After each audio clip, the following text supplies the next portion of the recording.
कह सकते हैं, आप ट्राइबल स्टेटस की बात कर रहे हैं कि ट्राइबल स्टेटस मिल जाएगा गोरखाओं को तो कुछ तो राहत मिलेगी।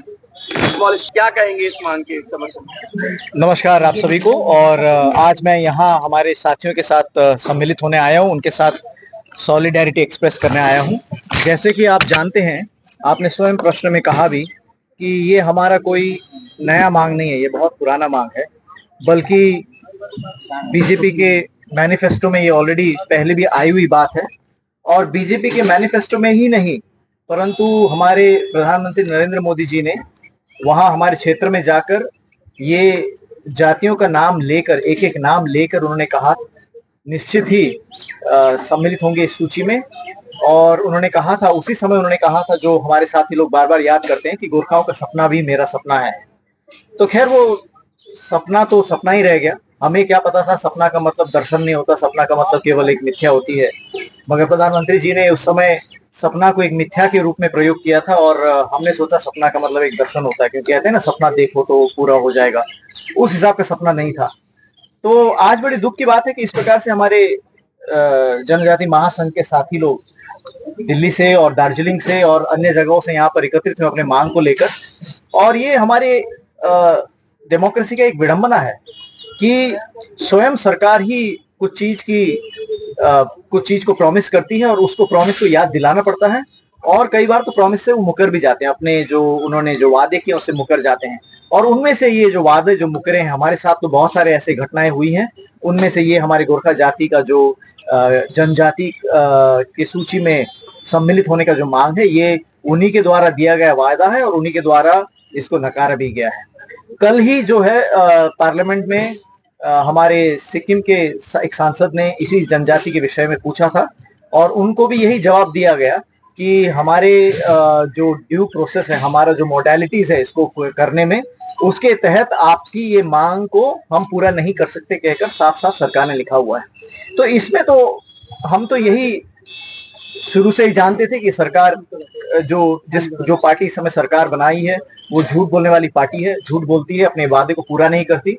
और हम तो इसको साफ साफ जानते थे। मगर ऐसे कई सारे घटना, जैसे कल की जो सरकार का जो अधिकृत जवाब है पार्लियामेंट में, और इससे सच्चा जवाब तो हो नहीं सकता, उस अधिकृत जवाब में कल ही उन्होंने लिख कर दिया है कि हम अपने मोडालिटीज के हिसाब से, जो हमारा है इंक्लूजन इन एसटी लिस्ट, उसके हिसाब से ये आपका हम पूरा नहीं कर सकते।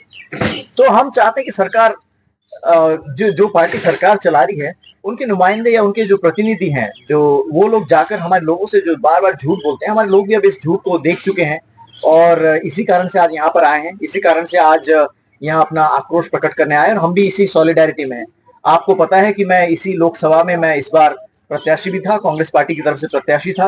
और हमारे मैनिफेस्टो में हमने साफ साफ कहा है कि ये इंक्लूजन जो है वो हमारा एक दायित्व है और हमारी प्रतिबद्धता है। इतना ही नहीं, भाजपा सरकार जो केंद्र में है, बंगाल में तो भाजपा सरकार नहीं है और सिक्किम में भी नहीं है, उन जगहों से रिकमेंडेशन भेज दिया गया, और रिकमेंडेशन भेजने के बावजूद भी यहाँ उस पर कोई अमल नहीं हुई। हमारे गोरखा समुदाय के लोग बहुत संख्या में, सबसे ज्यादा अगर संख्या में गिनी जाए तो असम क्षेत्र से आते हैं, और असम से तो कोई रिकमेंडेशन भी नहीं भेजा, जबकि वहां भाजपा की सरकार है। तो इसी से इस पार्टी की नीयत, और खासकर इस पार्टी की जो सरकार है उसकी नीयत साफ दिखती है। और ये समय आ गया है कि अब लोगों को प्रति जो उनका वादा है उसको वो पूरा करें, अन्यथा लोगों का आक्रोश बढ़ता जाएगा। और आप जानते हैं कि डेमोक्रेसी में लोग ही सबसे बड़े होते हैं, और जनता का जो एक संकल्प होता है, जनता की जो इच्छा होती है, जनता का जो आकांक्षा होती है, उसी के लिए सरकार बनाई जाती है। जो सरकार आकांक्षा पूरी नहीं कर पाती, फिर वो निकम्मी सरकार मानी जाती है, लोग उसको बदल देते हैं। एक सवाल है, गोरखा समुदाय की जो शारीरिक बनावट बिल्कुल ही फिट है ट्राइबल्स में आने की। गोरखा जहाँ रहते हैं वहाँ वो इलाका जो पहाड़ी है वो भी जो है ट्राइबल्स में आने के लिए फिट है। जो उनका गोरखा का कल्चर है, जो उन्होंने बहादुरी दिखाई, ये सब जो है फिट है। तो फिर जब 1947 में देश आजाद हुआ, संविधान बना, संविधान सभा, क्या लग रहा है कि क्या आपके साथ इस समय से ही नहीं हो रहा है भेदभाव? सारे लोगों को डाला गया और आपको छोड़ दिया गया। दूसरा सवाल ये है कि क्या वर्तमान की सरकार पर आप आरोप लगा रहे हैं, वो तो अभी 10 साल से आई है, क्या वो वोट बैंक पॉलिटिक्स में फंसी हुई है कि बाकी जो पहले से ट्राइब्स में है उनके प्रेशर में आ रही है? देखिए, जैसे आपने कहा, हमारा तो गोरखाओं का इतिहास ही सरकार से धोखा का इतिहास रहा है। और विशेष करके पिछले आप जो 10 साल की बात कर रहे हैं, और 10 साल क्या, हमारे क्षेत्र से तो 15 साल से वो जीत रहे हैं। हमारे यहाँ तो विशेष रेखांकित करके कहा जा सकता है कि ये जितने बार भी हमारे वहां से एमपी बन के आए हैं, सभी झूठ के आश्वासन पर बन के आए हैं और उसी झूठ को दोहराते रहे हैं। इस बार भी उनका यही कहना है। और जैसे आपने कहा, हमारे सारे हमारे पास हमारे जो ट्रेट्स हैं, हमारे जो चरित्र है, वो सब प्रकार से हम एक ट्राइबल होने के उसके चरित्र को पूरा करते हैं। ट्रेट सारे हमारे में हैं। मगर सरकार कहती है कि आरजीआई ने कॉन्कर नहीं किया। रजिस्ट्रार जनरल ऑफ इंडिया का आपको सहमति चाहिए होती है, और कल के जवाब में भी लिखा है कि आरजीआई ने इसमें सहमति नहीं जताई। तो सहमति नहीं जताई तो क्या पॉइंट है, उसको भी रखें।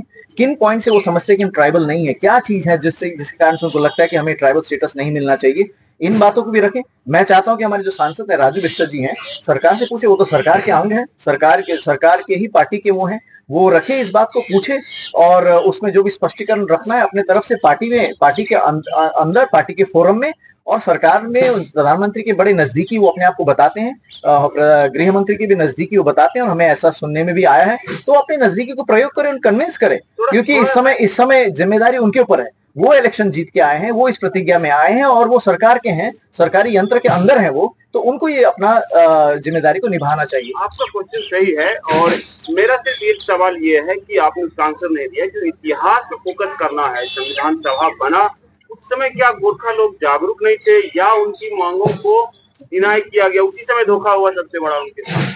नहीं, देखिए, जो जनजातिकरण का जो सवाल है वो केवल 47 में या 50 में जब संविधान बनी तभी नहीं हुआ। आप जानते हैं, अभी तक भी उसका संशोधन होके लिस्ट में, सूची में लोग सम्मिलित होते जा रहे हैं। तो केवल ये कहना कि 50 में हम छूट गए, 50 का क्या, छोड़ दिया गया, 50 की क्या, 1950 में किस प्रकार का सिचुएशन था, किस प्रकार का सर्कमस्टांसेस थे, उसमें हम ना जाए। नहीं तो ये बीजेपी की आदत है, भाजपा की आदत है कि पार्टीशन की बात करेंगे, पुरानी बात करेंगे, नहीं, वर्तमान की तो बात करते ही नहीं है। वर्तमान की कुछ सवाल पूछो, पुरानी बात करेंगे, वर्तमान का कुछ बात करो, पिछले सरकार की बात करें तो पिछले सरकार में कमी रही होगी तभी तो आप आए हैं। अगर आप पिछले सरकार के नुमाइंदा है तो आपको लाने की जरूरत क्या थी? तो इसलिए मैं तो आज वर्तमान में बात करना चाहता हूं। मैं ये कहना चाहता हूं कि लगातार संशोधन होते आए हैं। अभी भी जम्मू कश्मीर से, अरुणाचल से लोगों को सम्मिलित किया गया है, जातियों को सम्मिलित किया गया है। तो हमारे बारे में जो कहा जाता है कि आरजीआई ने कॉन्कर नहीं किया, आरजीआई ने सहमति नहीं जताई, वो किस पॉइंट में सहमति नहीं जताई, सरकार हमें बताए और पब्लिक डोमेन में डाले। और पब्लिक डोमेन में लाने का ये दायित्व हमारे सांसद का भी है। जैसे मैंने कहा, वो सांसद एक तो चुने हुए, इन्हीं मुद्दों पर वो चुने गए हैं। दूसरी बात, वो सरकार के यंत्र के अंदर, सरकारी यंत्र में है, वो उसके भाग हैं, वो सांसद हैं, उसी पार्टी का सरकार है और सरकार के उच्च पदाधिकारियों के साथ उनका अच्छा संबंध है। मैं तो आज यहाँ से उनको यही अपील करना चाहता हूँ कि आप इन बातों को स्पष्ट रखिए और जनता का साथ मांगिए। जनता आपको साथ देने को तैयार है। पिछले 15 साल से जनता आपको साथ दे रही है। जनता को आप बताइए कि इन कारणों से सरकार नहीं मान रही, मगर मुझे इन कारणों को हटाने के लिए आपकी सहायता चाहिए। हम भी पार्टी से ऊपर उठकर आपकी सहायता करेंगे। मगर इस प्रकार के झूठ बोलना और इस प्रकार का केवल गुमराह करना, पार्लियामेंट के अंदर जो स्पष्ट जवाब आई है, उस जवाब के अलावा आप जब सड़कों पे उतरते हैं, जब आप ऐसे लोगों के बीच में जाते हैं, तब कहना कि आज या कल में बस होने वाला है। मैं हमेशा हमारे एक साथी की बात करता हूं, वो भाजपा के तो नहीं है, मगर भाजपा के वो समर्थक पार्टी के हैं, अच्छे मित्र हैं। सभी मित्र तो हमारे सभी हैं, सांसद भी हमारे मित्र हैं। तो ये मित्र पिछले लोकसभा के समय में हमारे गृह मंत्री से मिलकर गए, एक डेलीगेशन मिलकर गई, और डेलीगेशन मिलकर जब गई तो उन्होंने वहां जाके लोगों को आश्वस्त किया और उन्होंने कहा कि चिंता मत करो, वन फाइन मॉर्निंग हम ट्राइबल हो जाएंगे। मतलब एक सुबह हम उठेंगे और हम पाएंगे कि हम ट्राइबल हो गए, आप निश्चिंत रहो, इतना निश्चिंत रहो। तो बोला, क्यों, आप ऐसा क्यों कहते हैं? तो उन्होंने कहा कि मुझे गृह मंत्री स्वयं ने कहा कि आपका बस होने ही वाला है, तो इसलिए आप निश्चिंत हो सो जाइए। एक दिन जब आप सुबह उठेंगे तो आप ट्राइबल हो गए होंगे, वन फाइन मॉर्निंग आप ट्राइबल हो जाएंगे।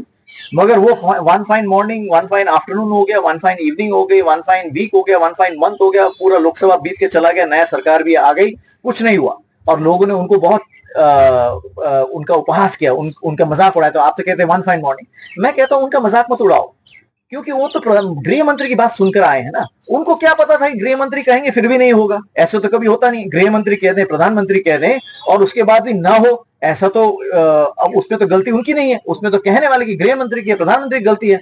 तो मेरा कहने का मतलब ये पब्लिक डोमेन में, पब्लिक में आके कहना कि वन फाइन मॉर्निंग आपका हो जाएगा और पार्लियामेंट में लिखित जवाब देना कि आपके जो है वो ट्रेड्स पूरे नहीं हुए इसलिए हम आपको नहीं कंसीडर कर सकते, ये दोहरापन है और बहुत समय तक आप जनता को इस प्रकार से भ्रमित नहीं कर सकते।